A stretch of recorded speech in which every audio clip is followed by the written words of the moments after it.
नमस्कार दोस्तों, आप सभी का आपके अपने YouTube channel DL study classes के प्लेटफार्म में बहुत स्वागत है। दोस्तों, आज हम मैथ का प्रैक्टिस सेट करेंगे और मैथ के इन सभी प्रैक्टिस सेट के वीडियो में उन्हीं क्वेश्चनों को सम्मिलित किया जा रहा है जो कि आपके प्रीवियस ईयर के एग्जाम में पूछे गए हैं और आने वाले एग्जाम में पूछे जा सकते हैं। तो जाके आप लोग मैथ के इन सभी प्रैक्टिस सेट के बारे जरूर देखिए ताकि आपको एग्जाम में क्वेश्चन को हल करने में आसानी हो और पता चल सके कि किस प्रकार के मैथ क्वेश्चन हमारे एग्जाम में पूछे जाते हैं। दोस्तों, जो आपका मैथ सब्जेक्ट है, यह आपका प्रैक्टिस का विषय है। मैथ को आप जितना अधिक प्रैक्टिस करेंगे, मैथ आपको उतना अधिक आसान लगने लगेगा और आप एग्जाम में कम से कम समय में मैथ क्वेश्चनों को हल कर पाएंगे। तो चलिए बिना देरी किए हुए अपने क्वेश्चन की ओर आगे बढ़ते हैं। जिसमें पहला क्वेश्चन दिया गया है, यदि a बराबर 16, b बराबर 5 तो a square plus B square plus 2ab बटे A cube minus B cube का मान क्या होगा। तो यदि हम इसका मान रखेंगे कि a के स्क्वायर की जगह पे 16 रखेंगे, b स्क्वायर की जगह पे 5 रखेंगे, जब इस प्रकार से हल करेंगे तो हमें 4 से 5 मिनट का समय लगेगा। लेकिन हम इस वीडियो में आपको बिल्कुल ही शॉर्ट ट्रिक से समझाएंगे कि फार्मूला के अकॉर्डिंग आप कैसे ही मात्र 2 सेकेंड में अपने क्वेश्चन के आंसर को ला सकते हैं। तो चलिए इसमें देखते हैं कि कौन सा फार्मूला होता है और कैसे अपने क्वेश्चन को इसमें आंसर कर सकते हैं। तो A cube minus B cube का फार्मूला आपका होता है, ध्यान समझिएगा, A cube minus B cube का फार्मूला होता है आपका ए माइनस बी और A square plus B square plus 2ab,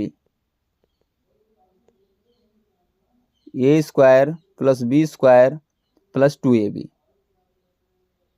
तो A cube minus B cube के जगह पे हम A square plus B square plus 2ab और ये माइनस बी रख देंगे।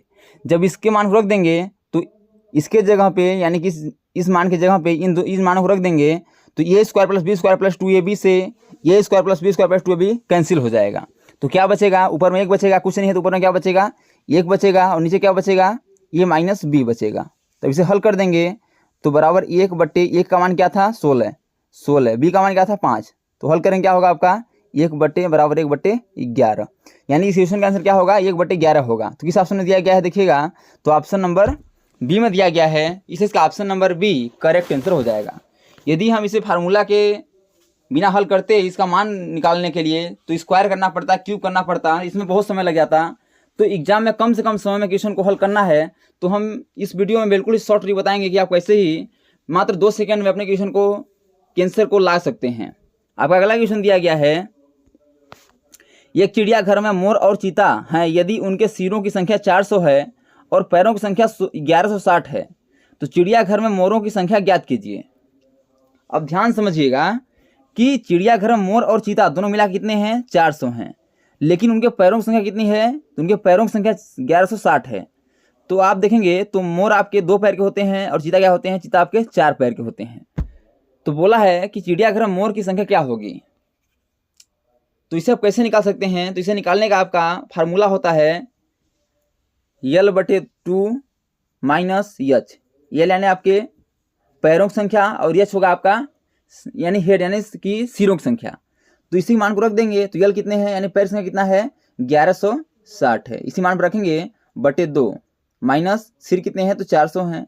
इसे हल कर देंगे क्या हो जाएगा, कट जाएगा 580 हो जाएगा। अब क्या करेंगे कि 580 माइनस क्या करेंगे 400 कर देंगे तो क्या बचेगा आपका 180। अब जो 180 आया ये 4 पैरों वालों की संख्या आया है, यानी कि चीतों की संख्या है। तो 400 कितने 180 कितने हैं तो चीते हैं, लेकिन पूछा क्या है कि मोर की संख्या कितनी है। तो कुल मोर और चीता मिला के 400 हैं, तो उसमें से आपके चीतों की संख्या कितना आ गया 180, तो मोर कितने बचेंगे तो 400 माइनस कर देंगे, 400 माइनस जितना आया है 180 कर देंगे तो क्या आ जाएगा, मोर की संख्या आ जाएगा। तो कितना बचेगा आपका 220, कितना बचेगा माइनस करेंगे कितना बचेगा आपका 220, 200 आपका बच जाएगा 220, यानी कि जो आपके मोर की संख्या होगी कितना होगी 220 होगी। तो देखिए किस ऑप्शन में है, तो ये ऑप्शन नंबर बी में है, इसे इसका option number B correct answer हो जाएगा। यदि आपसे पूछता है कि इसमें चीतों की संख्या कितनी है तो चीतों की संख्या आपका 180 है और मोर की संख्या 220 है और टोटल आपके 400 हैं। यदि इन्हें जोड़ भी देते हैं यदि आपको जांच करना है कि आंसर सही आ रहा कि नहीं आ रहा है तो 220 प्लस 180 जोड़ दीजिए तो आपका 400 ही होगा, और 400 आपका दिया भी है, यानी यह क्या है, बिल्कुल करेक्ट है। तो दोस्तों मैं आशा और विश्वास करता हूँ कि सभी क्वेश्चन आपको अच्छे समझ आ रहे होंगे। यदि क्वेश्चन में कहीं भी डाउट है तो आप लोग कमेंट बॉक्स में जरूर बताइए, ताकि अगले आने वाले वीडियो में उस डाउट को अच्छे से क्लियर कर सकें। और दोस्तों यदि यह वीडियो आपको अच्छा लगे तो वीडियो को लाइक और अपने दोस्तों में शेयर जरूर करिए, ताकि गवर्नमेंट एग्जाम की तैयारी करने वाले आपके दोस्तों को भी इस वीडियो का लाभ हो सके और एग्जाम में कम से कम समय में मैथ क्वेश्चनों को हल कर पाएँ। अगला क्वेश्चन दिया गया है, 7 दलों के एक समूह में प्रत्येक दल एक दूसरे से 2 बार खेलते हैं, समूह में कितने मैच खेले जाएंगे। ऐसे आपको एग्जाम में पूछता है, कभी पूछ देगा कि 10 व्यक्ति हैं आपस में हाथ मिलाते हैं, तो एक दूसरे से आपस में हाथ मिलाते हैं तो 2 बार हाथ मिलाएंगे तो कितने बार हाथ मिलाएंगे, यानी ऐसे भी क्वेश्चन बनता है आपके एग्जाम में। तो जैसे इस क्वेश्चन को हल करेंगे उसी लॉजिक से उसको हल करना है, बस उसके मान को, जैसे कि इसमें 7 दिया है उसमें 10 देगा तो उसके मान को 10 कर देना है।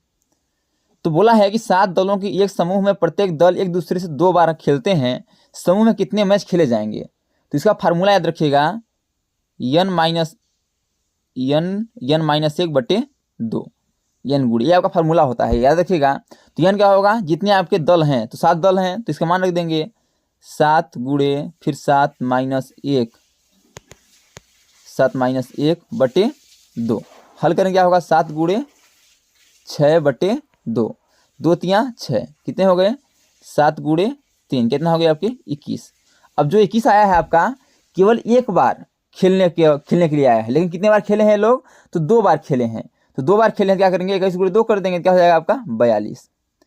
तो समूह में कितने मैच खेले जाएंगे, तो 42 मैच खेले जाएंगे, जो कि आपका ऑप्शन नंबर बी में दिया गया है, इसलिए इसका option number B correct answer हो जाएगा। यदि आपसे पूछता है कि एक दूसरे से 3 बार मैच खेलते हैं तो 21 गुणे 3 कर देते, यानी कि जितना यदि बढ़ाते जाएगा उतना हम गुणा उतना करके बढ़ाते जाएंगे। तो हमारा जो ऑप्शन नंबर बी है यही आपका बिल्कुल करेक्ट आंसर हो जाएगा। अगला दिया गया है कि यदि किसी वस्तु को 425 में बेचने से उतना ही लाभ होता है जितना उसे 355 में बेचने से में हानि होती है, तो वस्तु का क्रय मूल्य क्या है। अब देखिए, इस प्रकार क्वेश्चन आपके एग्जाम में पूछा जाता है कि यदि किसी वस्तु को हम 425 में बेचते हैं तो हमें उतना ही लाभ होता है कि जितना हम 355 में बेचते हैं तो उतना हानि होता है। मान लीजिए कि जब हम 425 में से बेच रहे हैं तो हमें मान लीजिए कि 10% का लाभ हो रहा है एग्जाम्पल के लिए, और जब इसे 355 में बेच रहे हैं तो हमें 10% का ही हानि हो रहा है। तो वस्तु का क्रय मूल्य क्या है, तो मान लेते हैं कि बेचते हैं तो उसे x मान लेते हैं, और जो फिर बेचने पर उसे क्या होता है, हानि लाभ हो रहा है तो x, और लाभ जब उसे हानि हो रहा है तो y मान लेते हैं, इसको मान लिए। तो बोला है कि उसका क्रय मूल्य क्या होगा। तो क्रय मूल्य ज्ञात करने के लिए एक इसी में फार्मूला बन जाएगा आपका x प्लस वाई, यानी कि जब बेच रहे हैं तो कितना लाभ हो रहा है और जब बेच रहे हैं तो कितना हानि हो रहा है, x प्लस वाई बटे 2। अब इसी मान पर रख देंगे, क्या हो जाएगा, x का मान कितना है आपका, ध्यान समझिएगा, x का मान कितना है आपका, तो x का मान आपका है 425, कितना है आपका 425 प्लस वाई कितना है 355 बटे 2।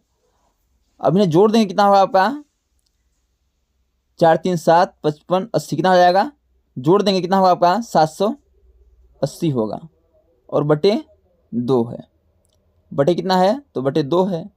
अब यदि इसे हल करेंगे तो कितना आएगा आपका 2 3 6, 2 9 18 और 0, कितना आ गया 390, यानी जो वस्तु का क्रय मूल्य है कितना है 390 है। तब यदि उसमें हम 425 में बेचते हैं तो उतना ही लाभ होता है, और 355 में बेचते हैं तो उतना ही हानि होता है। उसका क्रय मूल्य कितना है, तो 390 है, जो कि आपका ऑप्शन नंबर सी पर दिया गया है, इसे इसका option number C correct answer हो जाएगा। तो दोस्तों यदि यह वीडियो आपको अच्छा लगे तो वीडियो को लाइक और अपने दोस्तों में शेयर जरूर करिए, ताकि गवर्नमेंट एग्जाम की तैयारी करने वाले आपके दोस्तों को भी इस वीडियो का लाभ हो सके और एग्जाम में कम से कम समय में मैथ क्वेश्चनों को हल कर पाएँ। तो दोस्तों thanks for watching this video. यह वीडियो आपको कैसा लगा कमेंट बॉक्स में जरूर बताइएगा, और इसी प्रकार के ऑल गवर्नमेंट एग्जाम पूछे जाने वाले GK GS math reasoning Hindi current affairs व लुसेंट संबंधी क्वेश्चनों को पाने के लिए हमारे यूट्यूब चैनल को लाइक शेयर सब्सक्राइब कर बेल आइकन को प्रेस करना ना भूलिएगा, ताकि जब भी न्यू वीडियो अपलोड हो सबसे पहले नोटिफिकेशन आप तक पहुँचे। तो आज तक के लिए इतना ही, मिलते हैं नेक्स्ट वीडियो में, तब तक के लिए जय हिंद, वंदे मातरम।